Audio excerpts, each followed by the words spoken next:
Ayan, yan po ang ating Lama Island sunset, our Hong Kong trip.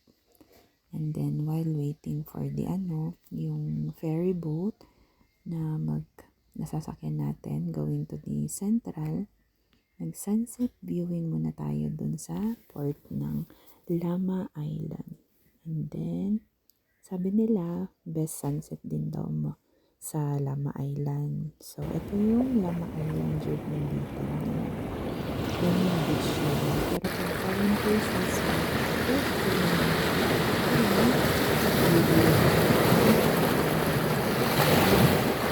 ang ganda na ang rock formation nila dyan. And then, ito yung trip natin. Naglakad lang tayo dito. Hinanap natin yung Monster Building. Yung famous na Monster Building kung saan nakikita yung picture ni Catherine Bernardo, yung movie nila ni Alden. So, ayan. Naglakad tayo dyan para makita natin, mahanap natin. Since walking distance lang naman kapag baba siya sa sa train station. So, ayan, super daming mga human beings along the way. So, hindi siya mahahalata kasi pagpasok mo talagang parang normal lang nila. Ayan, normal life lang ng mga HK residents. So, yan yung Monster Building. So, naghanap tayo ng magandang pwesto dyan for picture taking. Yan naman, yan na yung sumakay tayo ng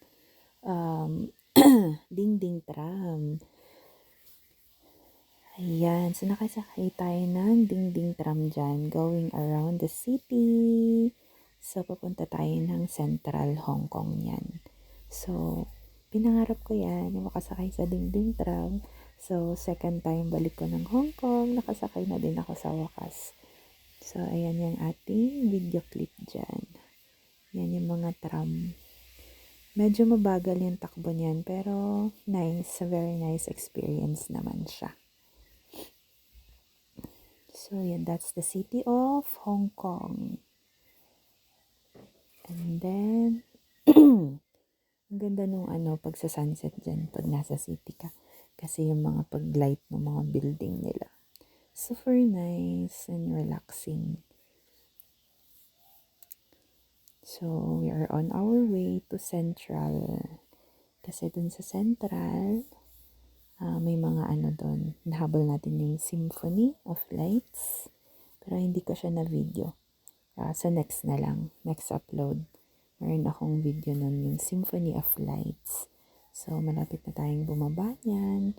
Super madaming lakaran kasi dyan. Pagbaba mo dyan, lakad ka na. Ay, naku. Ay, yan pala yung na-meet nung brother kong Chinese woman. The Chinese girl. Ayan siya, nagpa-cute siya dyan. Kasi hindi sila hindi sila, basta, ayan. Ayan ulit. Tapos mamaya na sila. Magbi-video na silang dalawa. Uploaded na yan sa TikTok. Charot. And then, ayan naman na yung travel natin. Papunta na tayong Macau niyan. So, we are riding a bus. Bus yan. From Hong Kong going to Macau.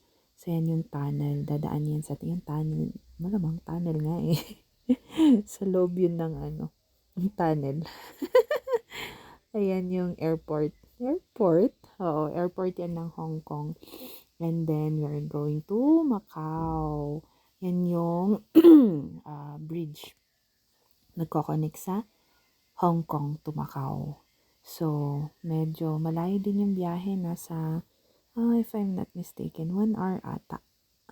Hindi ko masyadong sure. Or kulang-kulang yung 1 hour. And then, so kung mapapansin niyo sa video mamaya, yung pag-change ng kulay ng ng dagat ng Hong Kong tas Macau.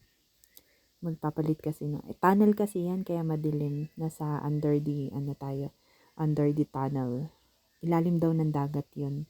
Ayan, no? Yan yung kulay ng Hong Kong. So, Hong Kong Sea pa yan. And then, mamaya, unti-unti na siyang nag-change color. Ayan, no? Nag-change color na. Medyo nagba-brownish ang dagat ng Macau. Ayan. Ewan ko kung bakit. Bakit kaya, no? Ayan na siya, oh. Brown na yung brown na yung sa Macau. Ayan na, malapit na tayo sa Macau niyan. Grabe yung feeling dyan, nasa gitna ka ng karagatan. Sa gitna ka ng karagatan. Ayan, Macau na yan. Iba na kasi yung kulay ng tubig nila. Ayan. Yan yung mga ferry naman. Yung ferry boat naman, dyan tayo sumakay. Pabalik naman ng Hong Kong. So, that's the initial plan. Going to Macau, from Hong Kong, magbabas tayo. So, yun na yung mga island nila. Pero pagka, pag-uwian na or pagbalik na ng Hong Kong, magfe-ferry tayo. Si ferry naman, okay din yung experience sa ferry. So, sa next na lang ulit. Check ko kung meron akong file nun. Ayan na si Macau. Macau is the Las Vegas of the Las Vegas in Asia. Yan na yung airport nila. Yan. Super ganda ng din dyan. Ng atmosphere din dyan. Parang Baguio City lang. Ikot-ikot ka lang. Yan. Pababa na tayo ng nyan. Malapit na tayong bumaba ng bus nyan. So, dadaan pa rin sa immigration, tatak ng passport, bibigyan ng visa, ng entry visa. So, yun na yun. Ay, nakapasok na pala tayo ng Macau niyan. So, ito naman na, nakasakay na tayo ng bus, going naman na from the airport, going to the city of sa main na siya, sa main Macau. So, ang sinakyan natin is going to, saan na to? Saan na to yung simbahan? Yung ruins? Ayun, papunta tayo doon kasi inimit natin yung brother ko.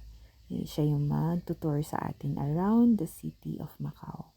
So, ayan si Macau. Super nice. Ang ganda din ng feeling dyan kasi makikita mo yung mga iba't ibang buildings, yung mga structures ng hotels, yung mga casino. Ayan. Tapos pala, yung experience natin dyan, pag sumakay ka sa mga bus ng mga yan, careful ka, huwag ka umupo dun sa upuan ng mga senior, mga PWD, ganon. Ay, magagalit yung mga Chinese dyan. Sasakay sila, tas dun ka nakaupo sa priority nila. Naku, yung Chinese nila, malamang, syempre, di mo maiintindihan, Chinese nga eh. So, ayan. And then, naka-standing position ako niyan eh. Kasi nag-video ako dun sa daanan. And then, pag pala pupunta ka ng Macau, dapat naka-open ka ng nakabili ka ng SIM sa airport. Para pagdating mo dyan, may magagamit ka for for data, ganon. And, ayan, nasa na tayo niyan. Papasok na tayo sa may city ng Macau. So, as you can see, super dami nilang din dyan. Structure building. Para siyang normal city lang din. Parang normal life. Normal life lang din ng mga locals dyan.